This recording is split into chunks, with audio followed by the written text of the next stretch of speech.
낮에 아브라함의 가정에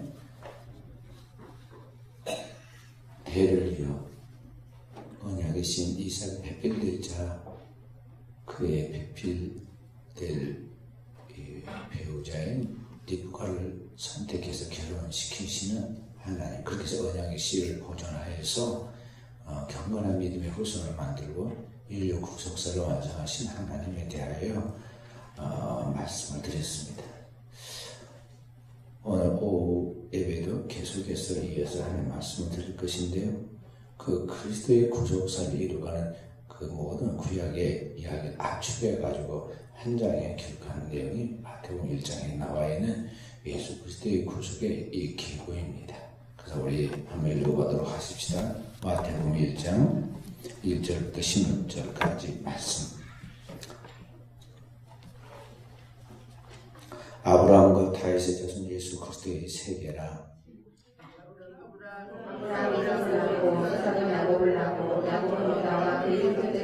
유다는 다윗에서 베레스와 세라를 낳고 베레스는 헤스론을 낳고 헤스론은 람을 낳고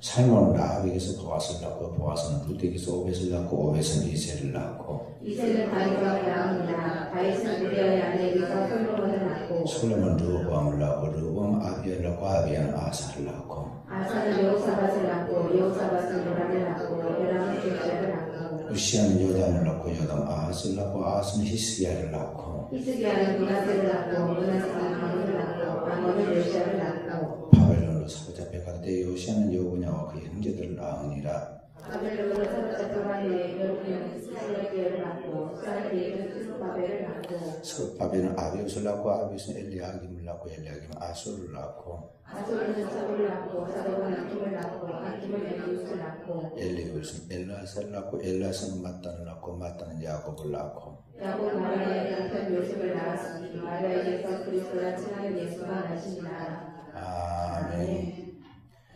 여기 믿음의 조상 아브라함을 통해서 인류의 구세인 예수 그리스도가 나올 때의 계보를 이야기하면서 압축해서 아브라함과 다윗의 자손 예수 그리스도라고 이야기하고 있습니다.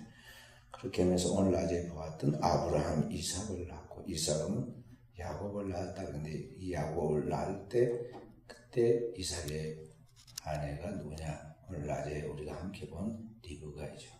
하나님의 거룩한 씨를 보존하기 위하여 경건한 후손을 준비했다, 예비했다가 선택하죠.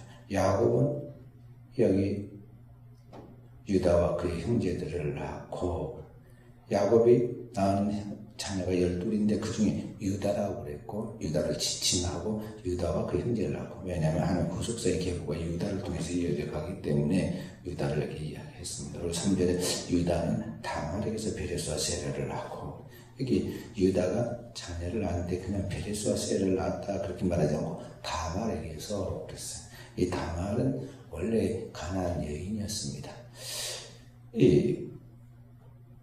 그런데 그에게서 베레스와 세라를 낳았다는 거죠. 유다가 그 아버지 아브라함과 이삭의 그 계보를 이어갈 때 하루아침에 경건한 믿음의 조상이 반열에 들어간 것이 아닙니다. 그도 많은 연단을 겪게 돼요. 아브라함이 연단받고 성숙하고 성화되어서 믿음의 조상이 된 것 같이 이삭도 어릴 때부터 그 아버지를 따라서 순종하고 죽고 사는 경험을 통해서 부활의 하나님을 체험하고 그런 연단 속에서 성숙한 것 같이, 그리고 오늘 야곱도 하루아침에 영적으로 성숙해서 이스라엘 12민족을 건드리는 조상이 된 것이 아니에요. 야곱도 처음에 본성은 죄성을 가지고 있기 때문에 아무리 믿음이 활동하다는 경건한 자손이었지만 야곱도 그 속에 숨어있는 인간의 타락한 죄악된 본성이 있기 때문에 처음 출발할 때 보면 좀 야비한 점들이 있습니다. 조금 미련한 형 에서를 자꾸만 뒤꿈치 잡듯이 그의 약점을 이용해가지고 그 아버지가 그에게 주는 장제의 축복을 빼앗잖아요.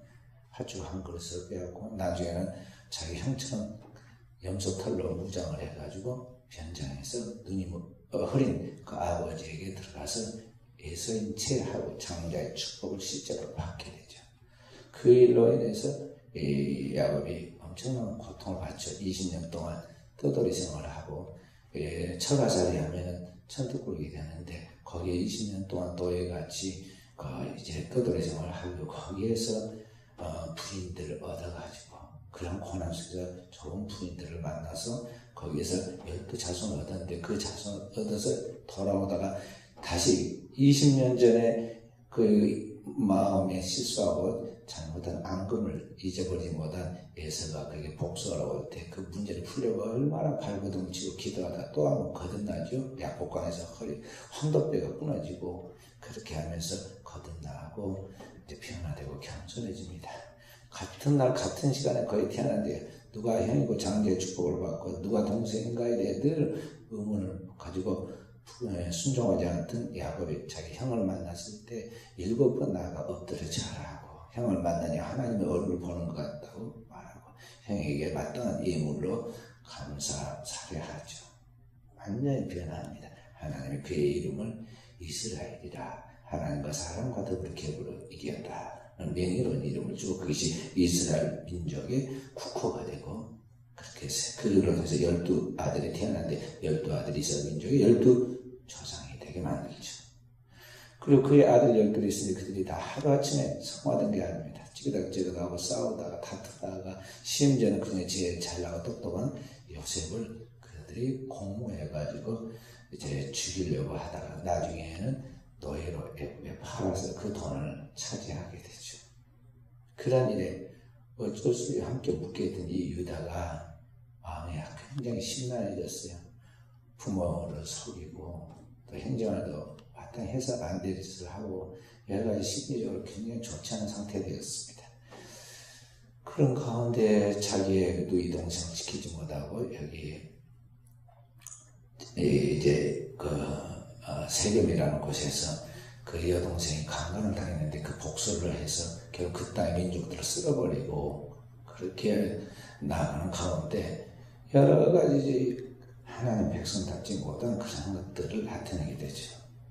마음이 아주 심란해진 이 유다가 가나안 족속 중에 친구를 하나 사귀었는데 아주 마음에 맞는 친구를 사귀었어요. 그래서 가나안 사람 중에 아둘람은 어디냐면 헤브론 지역에 있는 이스라엘 나라로 하면 남쪽 지역에 있는 그 지역 그 아둘람 친구 히라라는 친구를 사귀게 되고 그 친구를 사귀면서 그의 소개로 한 사람을 또 만나요. 수아라는 사람을 만났어요. 그리고 그 수아의 집에 들락거리다가 그 집의 딸을 보고 그 여인을 데리다가 동침을 했는데 그때 낳은 자녀가 셋이었어요. 엘과 오난과 셀라 세 아들이었는데 그 큰아들 엘라를 위해서 며느리를 하나 구해다 주었는데 그게 다말입니다. 틀림없이 가나안 땅에서 왔으면 가나안 땅 여인을 구했겠죠.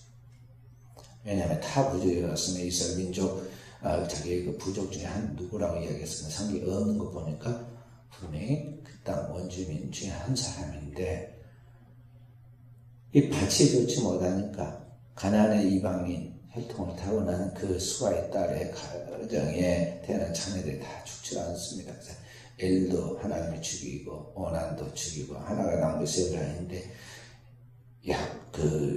유다가 두려웠습니다.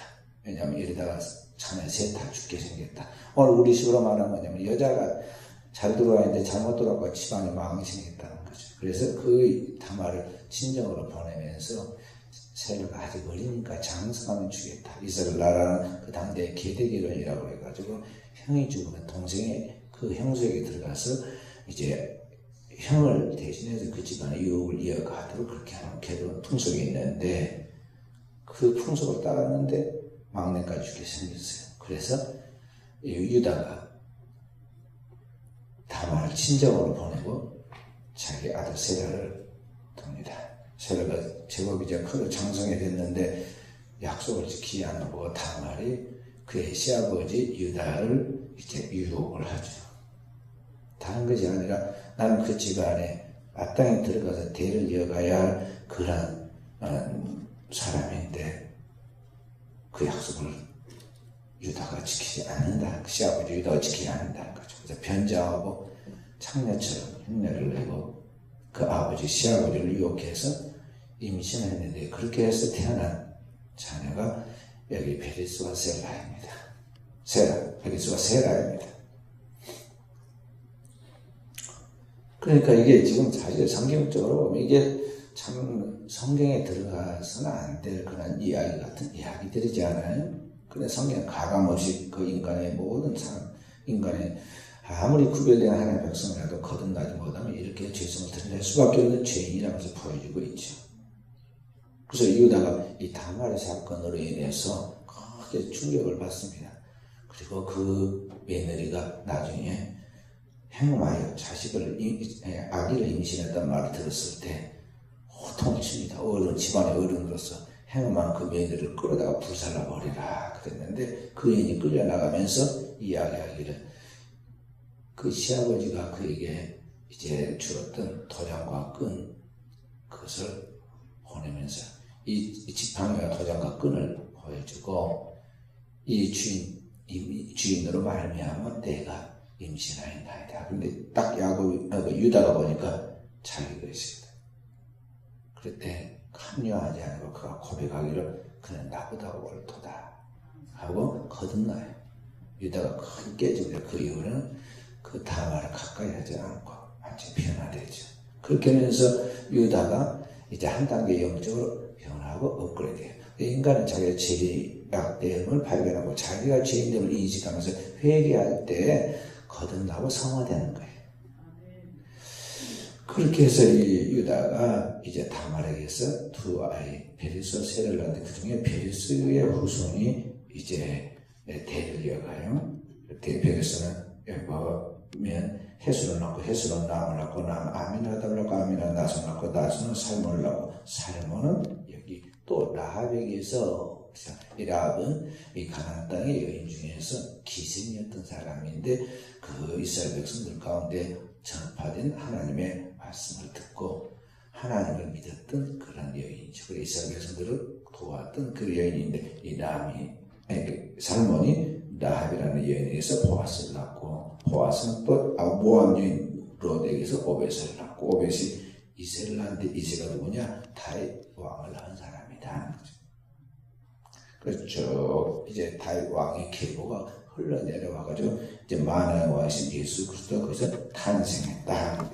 그것이 구약의 구속사의 그런 인물 이야기고 그러한 이야기를 통해서 인류의 구원자이신 하나님의 아들이 성령으로 말미암아 우리 가운데 오셔서 완전한 구속의 혈통을 만들어갑니다. 바로 그리스도 예수를 통해서 불완전한 인간의 구별된 혈통이 아니라 이제는 그리스도 예수를 통해서 완전한 구속의 혈통을 타고난 사람이 누구냐? 오늘 우리 그리스도인이다 하는 것입니다.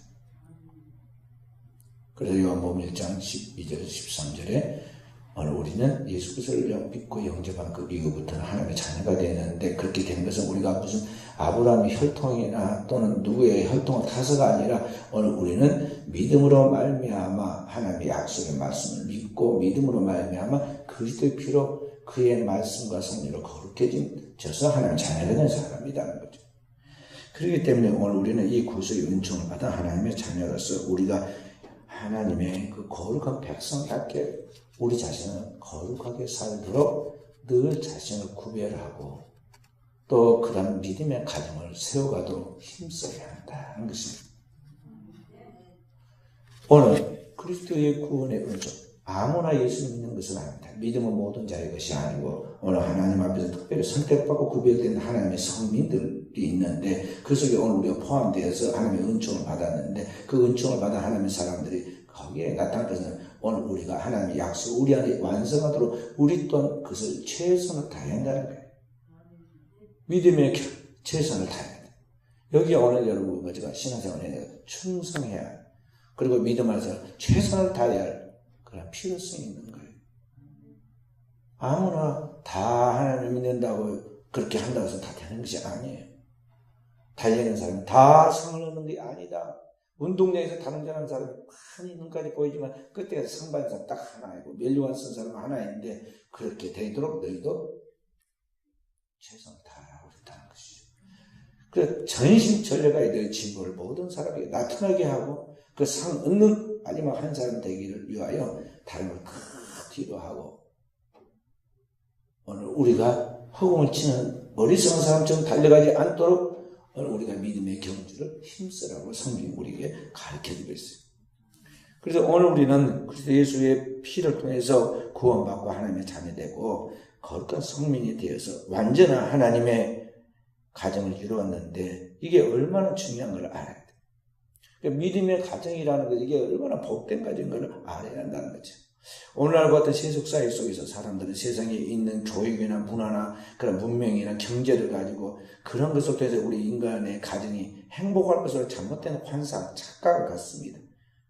그러나 사실은 진정한 축복된 영원한 가정은 뭐냐면 돈이나 권력이나 명예나 문명이나 문화를 통해서 이루어진 것이 아니라 하나님의 말씀의 기초 위에 서서 그 말씀으로 거듭나고 말씀으로 무장되어서 성화되어가는 그 가정이 가장 축복된 가정이라는 것입니다. 할렐루야. 우리의 결혼도 그랬지만 자녀들 놓고 이게 기도 많이 하고 자녀들 진짜 믿음으로 결혼시켜야 돼요. 믿음으로. 돈 많다. 또 뭐 사회적 지위가 있다. 좋은 뭐 이름난 학교에 있다. 거기에 속으면 안 돼요. 절대 그런 데에 속으면 안 돼요. 딱 포커스 하나만 맞아요. 진정한 믿음의 경건한 가정에서 믿음으로 자란 믿음의 씨인가 아닌가 이거 하나만 봐라 이 말. 하나님만이 인간을 변화시키고 성화시키고 하나님의 사랑 만들어갈 수 있는 것이 인간은 안 되는 거죠. 인간의 교육으로 되는 게 아니에요. 인간은 많은 교육을 통해서 점점 더 영악해지고 교묘해지고 그리고 사악해진 거예요. 제가 교도소 선교하는데 교도소에 가봐요. 전부 다 인물 잘나고 반듯반듯하고 날씬하고 또 여자들은 늘씬한 사람들이 다 교도소 와 있어요. 이야기하면 뭐 얼마나 똑똑한지 몰라요. 다 한가닥 사실 날고 긴 사람들이 거기 들어옵니다. 우리나라도 봐봐요. 대통령하고 국회의원하고 장차관하고 뭐 헌서시장 하는 사람들이 다 들어와 있지. 아무나 거기 들어와 있나요? 어리삐리는 사람 잡아가도 아니에요. 그러니까 교육이 부족해서 그런 게 아니다 이거는 거죠. 우리나라가 지금 교도소 5만 7천 명이 지금 교도소에 갇혀 있는데 자리가 없어가지고 빨리 어떻게 내보내고 또 사로 집어넣어야 하는데 교도소 외에 경찰서 유치장이 있는데 10,000원이야 10,000원. 10,000원이야. 새로 교도소를 지을 수도 없고 사람들이 혐오하는 혐오시설이라 아무 데다 또 세울 수도 없어요. 그런데 거기에 10,000원이 차고 넘칩니다. 똑똑하고 잘난 사람들이 들어와 있어요. 인간의 결심과 노력, 도덕과 교양과 수양, 학문이 인간을 변화시키는 게 아니다. 경제가 권력이 인간을 새롭게 하는 게 아니다는 거죠. 인간을 변화시키는 것은 그 영원한 하나님의 말씀을 통하여 하나님의 성령이 우리에게 거듭남을 주시고 우리를 새롭게 재창조하여 주실 때만 인간이 새로워지고 변화할 수 있는 것이지 세상에 다른 어떤 것을 바꿔줄 수 있는 게 아니다는 것입니다. 그래서 우리는 항상 하나님의 말씀을 기초해야 하는데 성경은 우리에게 믿음의 경건한 가정을 세우고 그 뿌리를 세워갈 때 주님께서 우리에게 딱 정해놓은 게 그거예요. 너는 믿음의 경건한 가정의 자손을 선택하되 결코 이방 가정에 결혼을 허락하지 말아라는 거죠. 여자애는 결혼시키기가 힘드니까 말이죠. 어디 가서든 그냥 하나 대충 서로 그냥 만나가지고 데려보면 좋겠다. 뭐가 됐든지 이것저것 따지지 말고 그렇게들 이야기를 하고 쉽게 생각합니다. 그런데 그게 쉽지 않아요. 쉽지 않아요. 결혼하는 것을 보면요. 사람들이 성인이 돼서 서로 짝을 찾아 결혼하는 것을 가만히 보면요. 대다수 정반대 유행을 만나서 사랑에 빠집니다. 상대편이 딱 만나 결혼할 때가 되면요. 탁 와요. 필이 와서 탁 옵니다. 그래가지고 딱 상대편을 보면 너는 딱 내 스타일이다. 그래가지고는 그냥 한눈에 알아보고 좋아해서 누가 막아도 필요 없고 딱 결혼합니다. 근데 나중에 만나고 보면 어때요? 정반대 사람을 만났어요. 정반대 사람. 왜 그럴까요? 그게 하나님 뜻이야. 정반대 사람을 만난 것이. 하나님 아담의 갈비뼈에서 하나를 빼다가 여인을 만들었잖아요. 그 여인을 만들어 돕는 배필로 삼았다. 그런데 남자와 여자가 처음부터 정반대예요. 여자가 다르고, 그 다음에 그 모든 남자, 여자의 특성이 다 다르게 되어 있어요. 그러니까 오늘 현대적인 그런 심리학적 용어라고 말하는 뭐냐면, 한 사람이, 원래 한 사람인데, 이 한 사람을 지금 반으로 나눠놨기 때문에, 이것은 하나는 뭐냐면, 잃어버린 자아다. 나 잃어버린 자아를 찾는 거예요. 그러니까 거의 나하고 비슷한 사람을 찾는 거죠. 그 심리학 분석을 아예 보면요, 좋아하는 유형을 하는데, 선택을 해버려요. 나라는 사람은 그 컴퓨터 도면에다가 사진을 비슷비슷하게 해가지고 쭉 나열해 놓습니다. 다양하게. 그리고 나서 나중에 제일 마음에 든 사람을 뽑아내라고 그러면요, 꼭 자기를 제일 많이 닮은 유형의 여인을 집어내요. 그리고 그게 뭐냐면 자기가 잃어버린 반쪽이니까 그걸 찾게 되고 있는 거죠. 그랬는데 막상 이 플러스 마이너스처럼 그 나사에 이거 뭐라고 그래요? 이게 요철처럼 이게 정반대인 거죠. 그러니까 안 맞는 거예요. 왼손이 가면 오른손 뒤로 가게 되고 있고, 오른손이 나가면 왼손이 뒤로 가게 되고 있어요. 안 맞는 거예요. 이게 정상이야. 그런 줄 알고 그런 대로 살아야 하는데, 이걸 꼭 같이 팔을 올려야 한다고. 내 왼발 갈 때 너도 오른발을 올려야지. 그러니까 이게 싸움이 나. 평생 싸워. 그러자 철들의 환갑이라고 말이죠. 이제 이해하고 이제 포기하고 이제 넘어가면 인생 다 사는 거예요. 그래서 이 결혼이라는 게 이 인간의 이성과 학문과 두뇌를 다 이해 못하는 겁니다. 그래서 성경 뭐라 하냐면 신비라 그랬어요. 자, 에베소 5장 22절부터 한번 자세히 읽어봅시다. 에베소서 5장 22절부터 33절까지. 아내들이여 자기 남편에게 복종하기를 주께 하듯 하라. 이는 남편이 아내의 머리를 그리스도께서 교회 머리등과 같으니라. 그가 바로 몸의 그릇이니라. 그러므로 교회가 그리스도에게 하듯 아내들도 범사에 자기 남편에게 복종할지니라. 남편들은 아내 사랑하기를 그리스도께서 교회를 사랑하시고 그 교회를 위하여 자신을 주신 같지 않아. 이는 곧 물로 씻어 말씀을 깨끗하게 하사 거룩하게 하시고 자기 앞에 영광스러운 교회를 세우사 친한 주로 잡힌 것이나 이런 것들이 없이 거룩하고 흠이 없게 하려 하시니라. 이와 같이 남편들도 자기 아내 사랑하기를 자기 자식과 같이 할지니 자기 아내를 사랑하는 자는 자기를 사랑하는 것이라. 누구든지 언제나 자기 육체를 미워하지 않고 오직 능력하여 보호하기를 그리스도께서 교회에게 한과 같이 하니. 우리는 그 몸의 지체입니다. 그러므로 사람이 부모를 떠나 그의 아내 합하여 그들이 한 육체가 될지니. 이 비밀이 크도다. 나는 그리스도와 교회에 대하여 말하노라. 그러나 너희도 각각 자기 아내 사랑하기를 자신하지 않고 아내도 자기 남편을 존경하라. 아멘. 여기 지금 남편과 아내를 이야기하면서 그 교회와 그리스도에게 이야기하고 결혼에 대하여 이것이 비밀이 크도다. 이거 비밀이다, 신비다고 이야기하고 그래서 교회와 또 그리스도에게 이야기를 하면서 마무리를 합니다. 그러니까 이게 지금 쉽게 말하자면 뭐냐면은 하나님에 대하여 우리가 성부, 성자, 성령 삼위일체 하나님에 대하여 그 연합하여 하나를 이루는 삼위일체 하나님에 대해 우리가 신비적인 것처럼 남편과 아내가 서로 한 몸을 이루는 것 자체가 신비인데 그런 건데 이런 것을 통해서 우리는 교회가 그리스도를 사랑하고 그리스도가 교회를 사랑해서 하나님 뜻을 이루어가는 언제나 하나님의 가정을 이루어가는 배운다는 거죠. 배우는 거예요. 그리고 이 가정생활은 굉장한 하나님을 알아가는 축복의 장이고 주님을 닮아가는 그런 굉장한 축복의 장소이고 그런 거죠. 이 교회의 가정생활을 통해서 우리는 그리스도께서 우리가 희생한 것을 배우게 되고 또 우리가 그리스도를 사랑하는 것을 배우게 되고 모든 하나님의 신비한 모든 것을 알아가는 가장 최선의 그런 하나님의 정한 법이 바로 이 결혼이라는 제도예요. 그 마지막에서는 하나님의 집에서 오늘 그리스도와 우리가 신랑 되신 그리스도와 신부된 성도로서 주님이 나를 보고 나는 너와 결혼하였다고 했고 오늘 우리는 그리스도를 나의 주 나의 하나님에서 나의 신랑이라고 고백하고 하나님의 집에서 끝을 맺죠. 그러니까 우리 기독교의 종교는요 이 결혼에서 시작해서 결혼으로 끝나는 종교예요.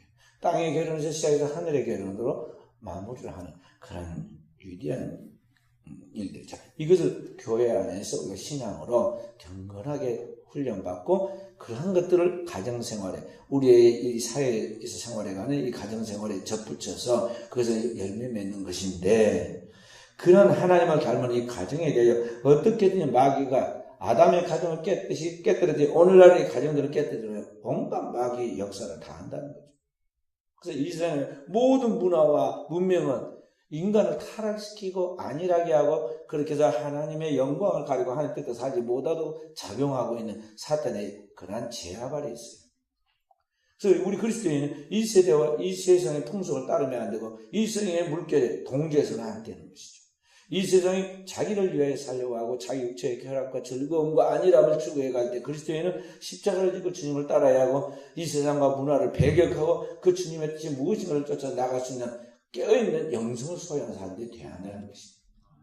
그것이 하나님의 아브라함을 저 메소포타미아 문명에서 끌어내온 목적이고 애굽에서 끌어내어서 출애굽 시킨 목적이고 오늘날 우리가 이 땅에 살고 있지만 하늘에 속한 백성으로 거룩하게 살도록 우리를 지금 부르신 부름의 목적이라 하는 것입니다.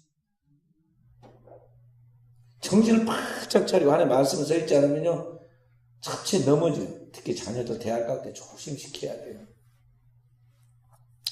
제가 대학 공부를 쭉 하고 유학과 자녀들도 공부를 시키고 또 대학 강단에서 학생을 또 가르쳐 봤잖아요. 위험한 거예요.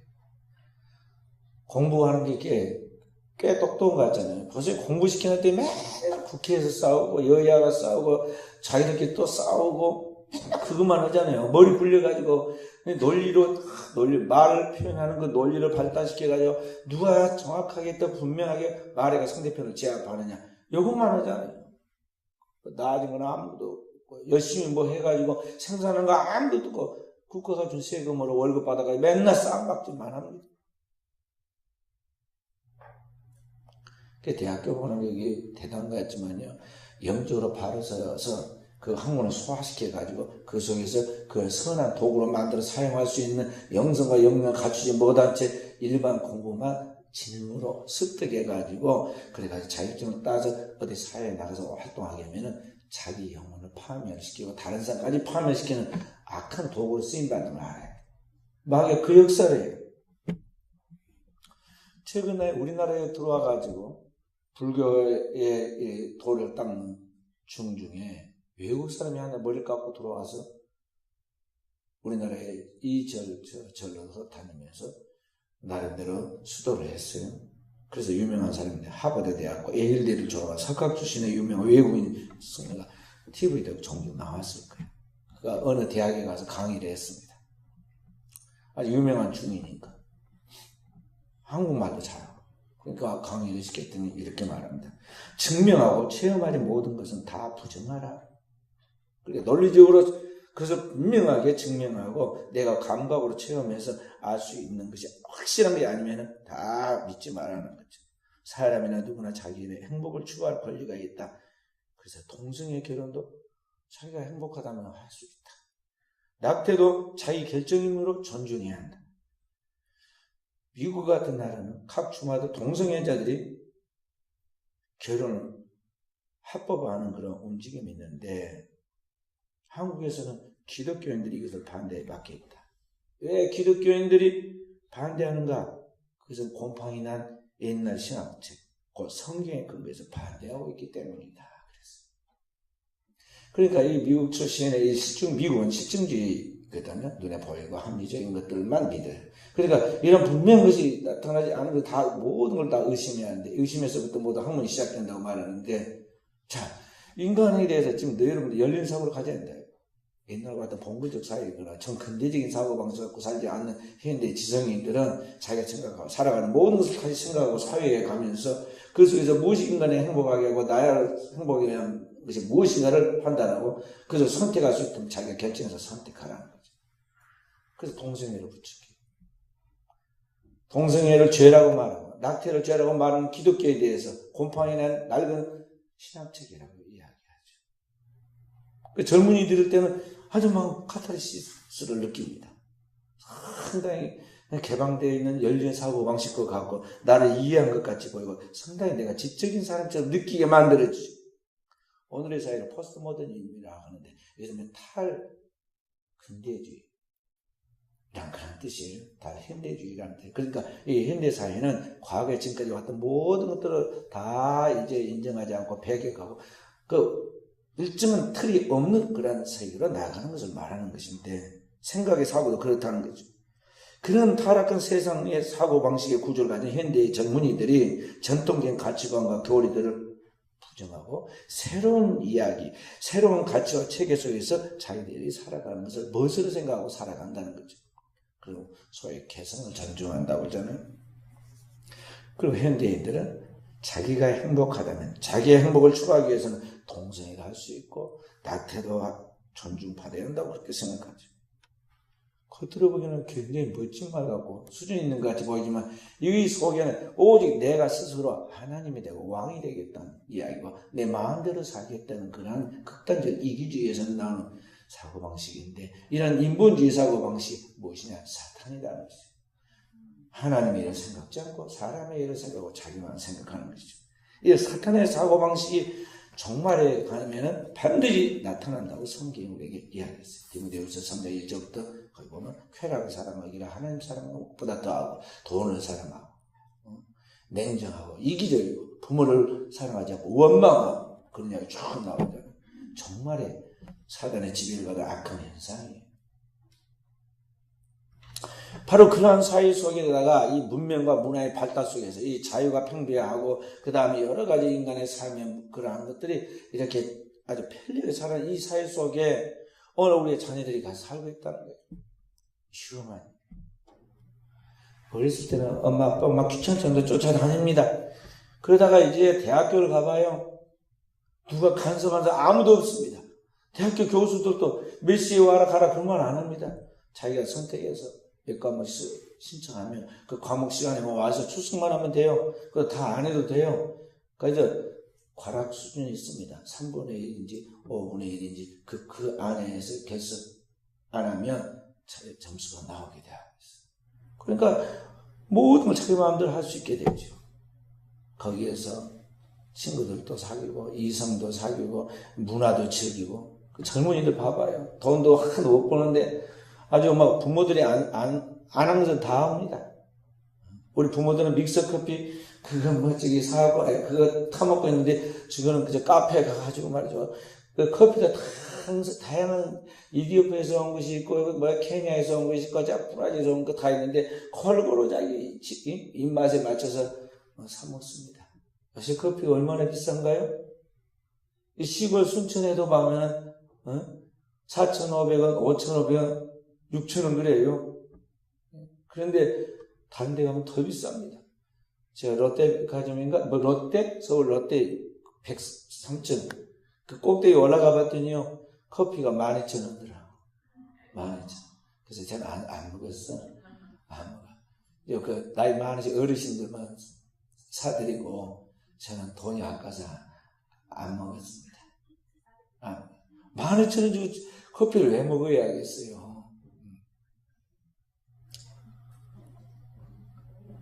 자, 그런데 이 젊은이들은 막 그것을 무엇으로 생각해요?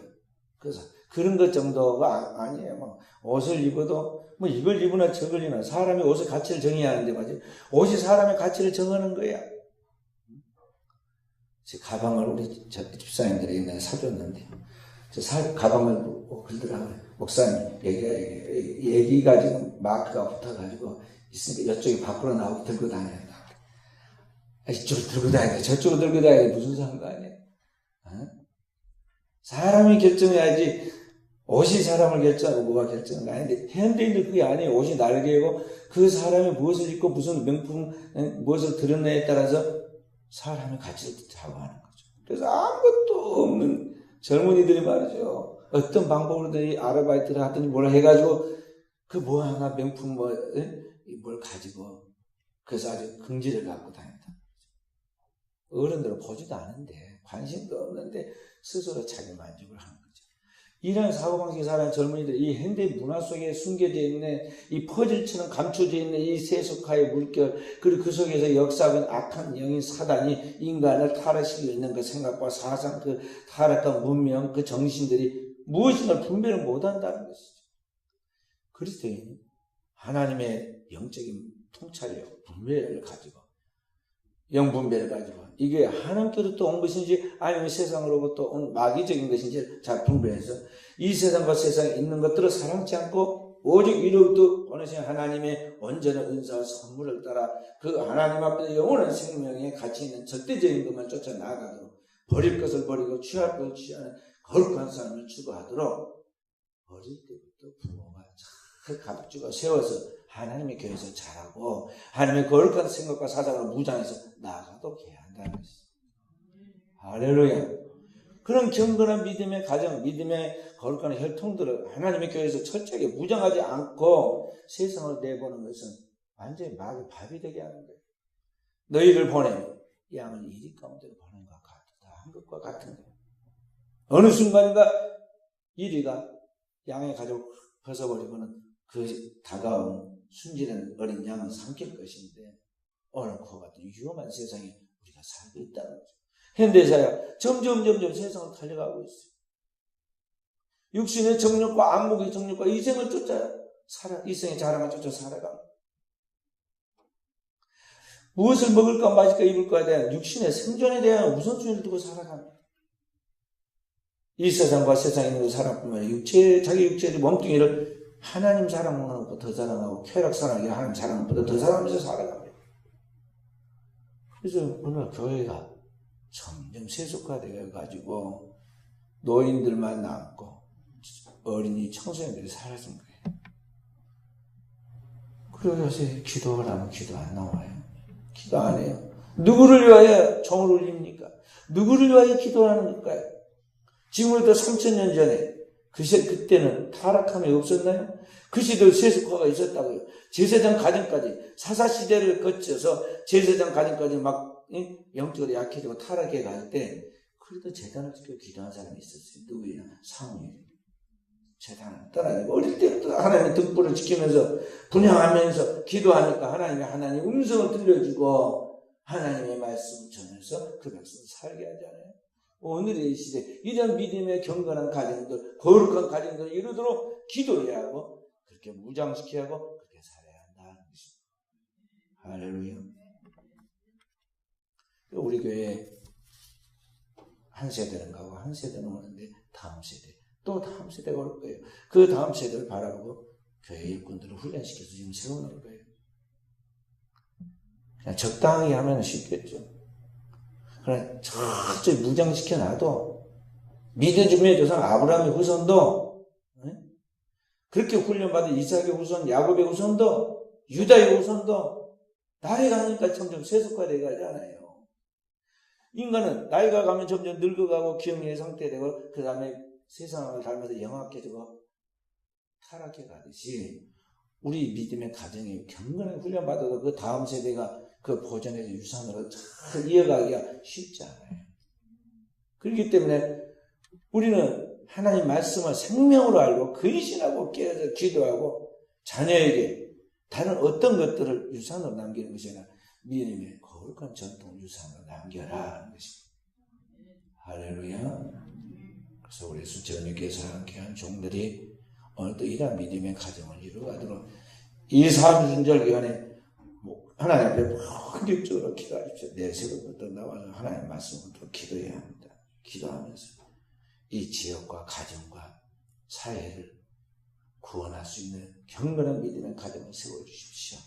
성령이여 이곳에 임하여 성령의 바람을 불어서 이 영혼들이 거듭나도록 가정들이 거듭나도록 하나님의 은혜 가운데 굳건한 반석이 서도록 성령이여 우리를 도우시고 축복해 주십시오. 기도하여 하나님의 응답을 받는 이번 사순절 작전 기도가 되고 부활절 아침에 하나님이 우리를 축복하시기 일하신 하나님의 영광을 경험하는 역사의 길을 주의 이름으로 축원드립니다.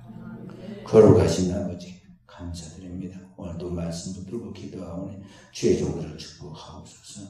성령이여 임하시고 거룩한 백성들 머리 위에 심령에 그리고 대의를 이어 그의 가정과 그 모든 산업에 나타나 주시고 주의 백성들을 구별하고 또 구별하여 하나님만으로 정결케 되고 성화되어 주님의 뜻을 이 땅에 드러내는 세상의 빛이 되고 소금이 되게 하옵소서.